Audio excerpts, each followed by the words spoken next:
Next हमारा topic है nucleic acids, जिसके अंदर डीएनए और आरएनए आता है।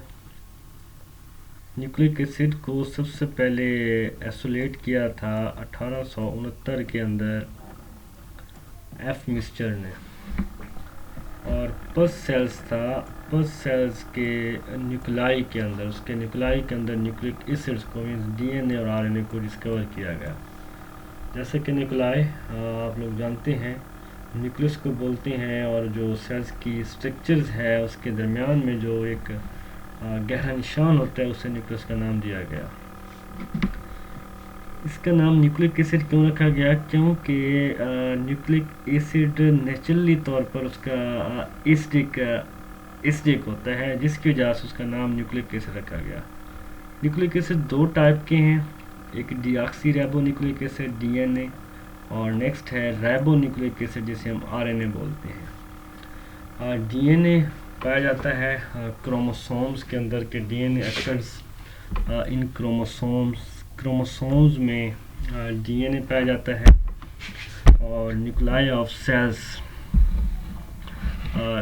और जो सेल्स का न्यूक्लियस है much lesser amount of mitochondria, और बहुत कम जो है माइटोकॉन्ड्रिया और क्लोरोप्लास्ट का अपना डीएनए होता है, तो उसके अंदर क्रोमोसोम के अंदर भी डीएनए पाया जाएगा, मगर कम मिकदार में पाया जाएगा। तो डीएनए क्रोमोसोम्स के अंदर पाया जाएगा। अगर ये सेल है तो सेल का न्यूक्लियस होगा, तो उसमें ये क्रोमैटिन स्ट्रक्चर फॉर्म में मटेरियल होगा और वो क्रोमोसोम्स बना देगा।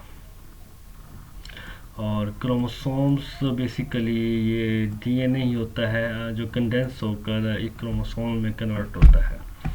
RNA is present in the nucleus. RNA cells के न्यूक्लियस के अंदर एक गहरा निशान है। ये न्यूक्लियस है तो उसके अंदर डार्क स्पॉट पाया जाता है जिसे न्यूक्लियस बोलते हैं।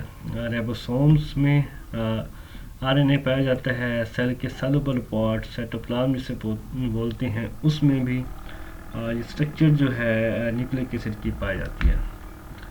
स्मॉल अमाउंट्स ऑफ सेल्स के दूसरे पार्ट्स में भी ये पाया जाता है न्यूक्लिक एसिड, मगर कम मिकदार में न्यूक्लिक एसिड का जो पार्ट है आरएनए पाया जाएगा।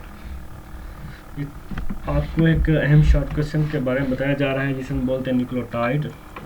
एक राइबोज शुगर और 3 फास्फेट के मॉलिक्यूल्स और एक एडेनिन डबल रिंग स्ट्रक्चर वाले प्यूरिन्स, 3 चीज़ों मिलकर एक न्यूक्लियोटाइड बनाते हैं। जैसा कि अगर डीएनए का एक स्ट्रैंड है तो यही राइबोज शुगर उसकी बैकबोन पर अटैच होती है, और साथ यहाँ एक एडेनिन प्यूरिन्स मौजूद है डबल रिंग स्ट्रक्चर वाली, इसके साथ फास्फेट अटैच होता है, जिसे हम एक न्यूक्लियोटाइड बोलते हैं। तो डीएनए के ऊपर बहुत सारे न्यूक्लियोटाइड इस तरह मौजूद होंगे और उसका एक स्ट्रैंड बनाएंगे। तो अहम शॉर्ट क्वेश्चन इसके स्ट्रक्चर्स को आप लोगों ने ड्रा करनी है। अगर तो इस राइबोज के साथ एक एडेनिन अटैच है, और अगर एक फास्फेट अटैच है तो उसे हम adenosine, adenine adenosine single monophosphate एक फास्फेट। अगर 2 फास्फेट अटैच है तो उसे हम एडिनोसिन डाईफास्फेट का नाम देंगे। अगर 3 फास्फेट अटैच है तो उसे हम एडिनोसाइन ट्राईफास्फेट का नाम दे देंगे।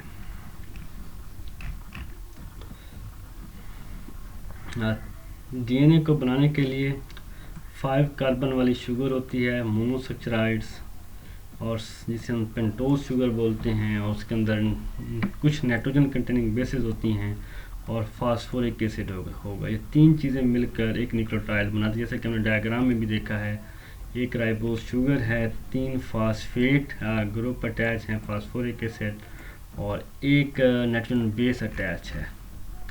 अब नाइट्रोजन बेस 2 टाइप्स की हैं, एक प्योरीन्स है और एक pyrimidines. Pyrimidines single ring structure होती है जिसके अंदर साइटोसिन, थायमीन और यूरासिल आता है, और प्योरीन्स के अंदर एडेनिन और गवानीन पाया जाता है। और फास्फोरिक एसिड, इसका फार्मूला H3PO4 है। इसका काम develop ester linkage OH group, ये OH ग्रुप के साथ पेंटोज शुगर के साथ रिएक्शन करता है और वाटर का मॉलिक्यूल रिलीज करता है। A typical nucleotide nitrogen base is attached position 1 of pentose sugar, और ये अटैच होता है पोजीशन 1 पेंटोज शुगर के, और फास्फोरिक एसिड अटैच होगा carbon position 5 of pentose sugar पर। तो ये कम्बिनेशन, अगर तो अहम शॉर्ट क्वेश्चन आ रहा है न्यूक्लियोटाइड और न्यूक्लियोसाइड में फ़र्क बताएं।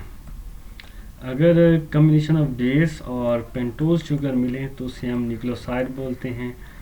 कि सिर्फ और सिर्फ पेंटोज शुगर की ये एक शुगर है और उसके साथ सिर्फ और सिर्फ अटैच हो पेंटोज शुगर और बेस, और ये नाइट्रोजन बेस, इस दो को मिलाकर हम न्यूक्लिक एसिड बोलते हैं। जब उसके साथ फास्फोरिक एसिड अटैच हो जाएगा तो उसे हम न्यूक्लियोटाइड का नाम देंगे।